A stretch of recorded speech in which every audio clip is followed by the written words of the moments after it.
mate, 40 here. Walking over the Sydney Harbour Bridge. Not sure I've ever done this before.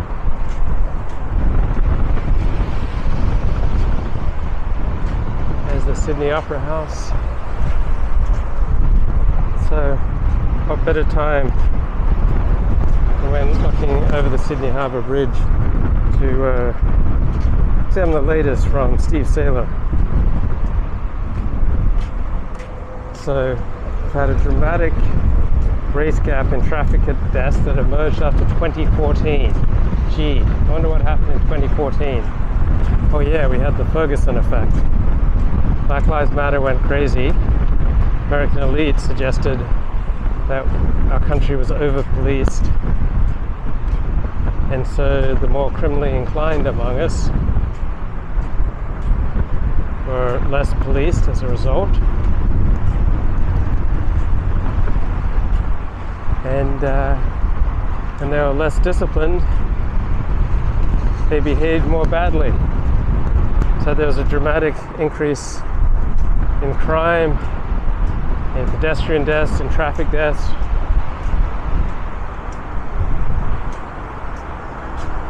So I noticed that our elites want to blame this on fentanyl. Did fentanyl cause black traffic deaths to rise dramatically?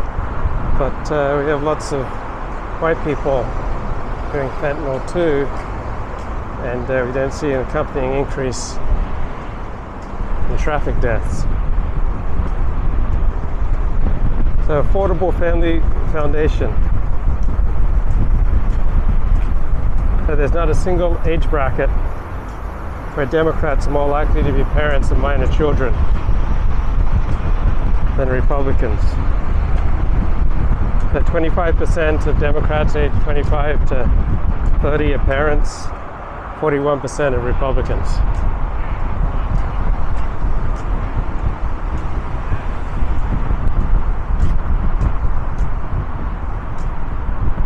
G'day, mate.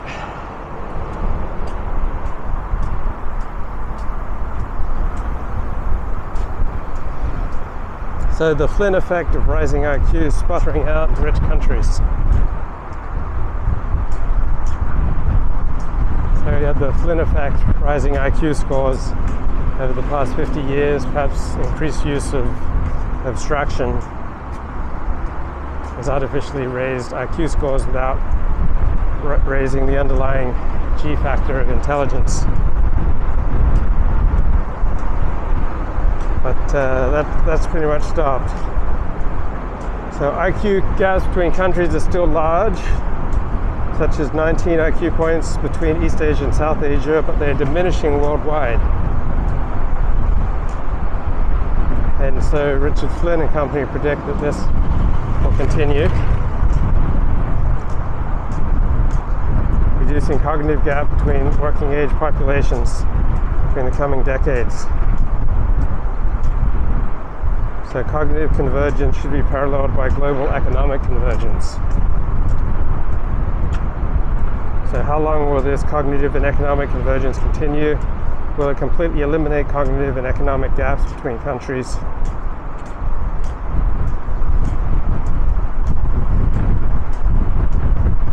And Taylor Lorenz writing in the Washington Post, no amnesty for Twitter accounts.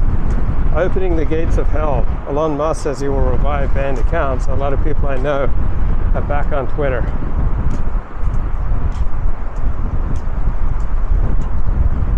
Westminster City Council in London declares non-whites will henceforth be called the global majority. That's pretty funny. So Saylor says the left has long sacralized minorities, but now the Great Replacement has made so much headway, it can stop moralizing and sacralizing majorities.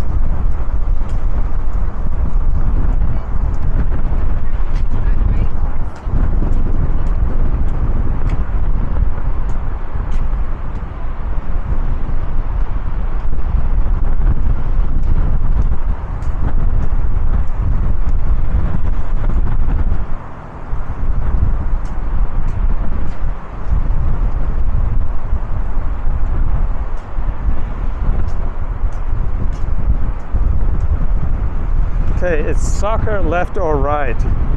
So is soccer culture way gayer than normal men's sports? And not really, says Steve Taylor, except in Portland. So soccer culture around the world tends to be more proletarian, more nationalist, more populist, more laddish, more violent, more sectarian, more racist than American sports culture. So American sports cultures are more genteel, as they are aimed at college alumni and the corporate classes. So in Portland, if you follow soccer, it's an affectation of globalist opposition to the American nation and culture. But for most other places, soccer manifests itself as concentric rings of loyalty to neighborhood, city, and nation, or perhaps religion and class. So moral obligations are experienced by conservatives as primarily going to family and then friends. So it's concentric rings of loyalty. Family, friends, community, then city, state, nation. While people on the left have leapfrogging loyalties. So they may feel more loyalty to people in Africa than their own family.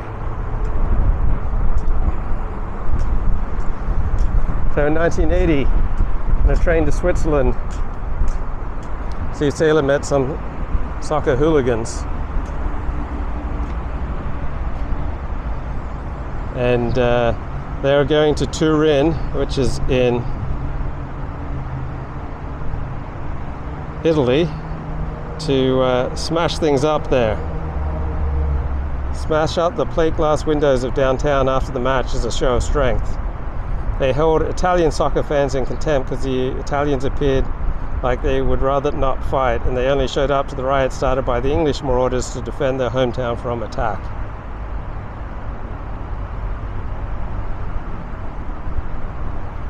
So I remember when I was in England, this this young brawler asked me if I was a supporter of a particular club when I was at Oxford, no less.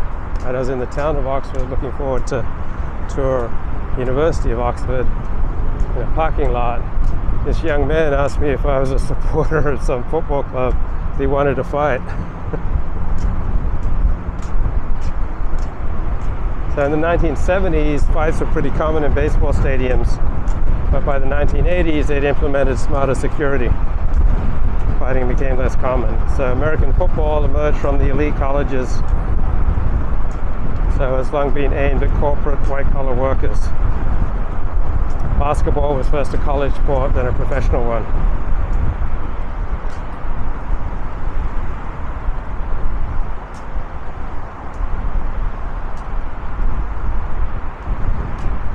Having a gorgeous walk here over Sydney Harbour Bridge. It's 4:58 p.m.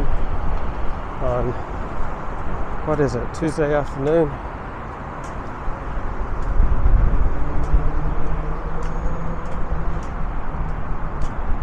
So in American pro football and basketball and baseball, the draft of college players severs ties to local heroes. European football clubs have their roots in neighborhood sports clubs.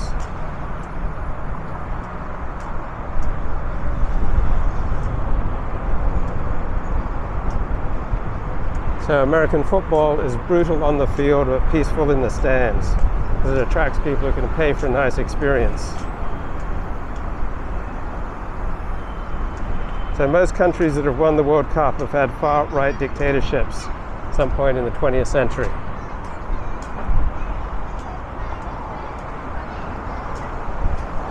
So England is the one exception. It only won one World Cup, 1966.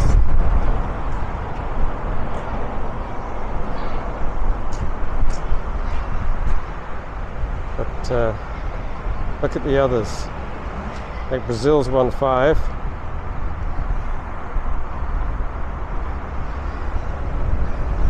Germany 4, Italy 4, Argentina 2, France 2, Uruguay 2, Spain 1.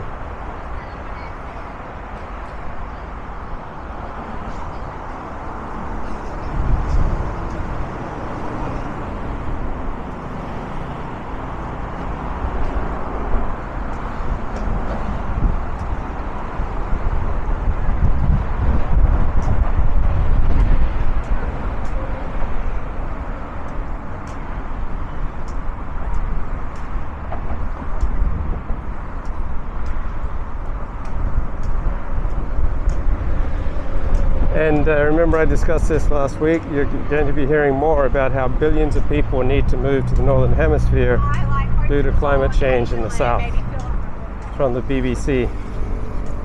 Because national borders are largely arbitrary lines drawn on a map.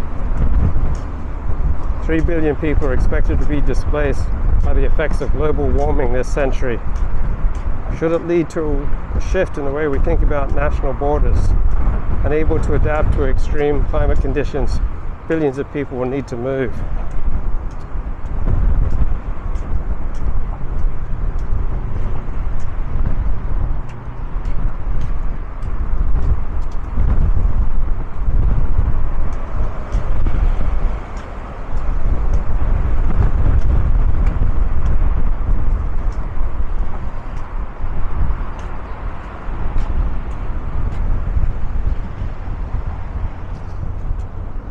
You beauty, Sydney Opera House.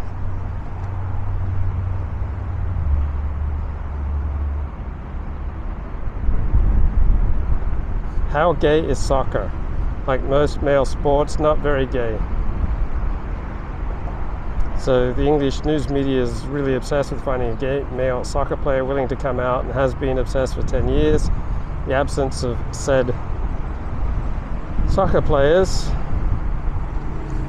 is evidence supposedly of prejudice, despite increasingly visible inclusivity attempts by the sports governing bodies.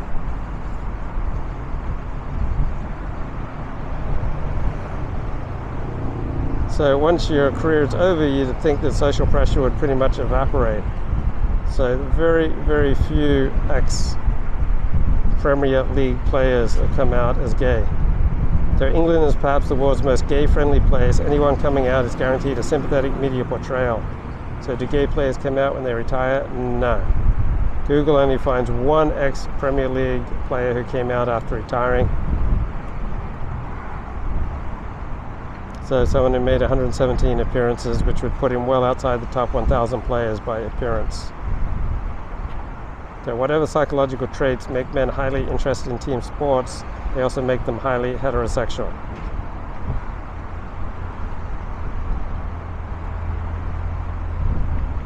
So guys who manage to maintain a career at a high level seem to be very, very heterosexual. And you see pretty much the same pattern in North America.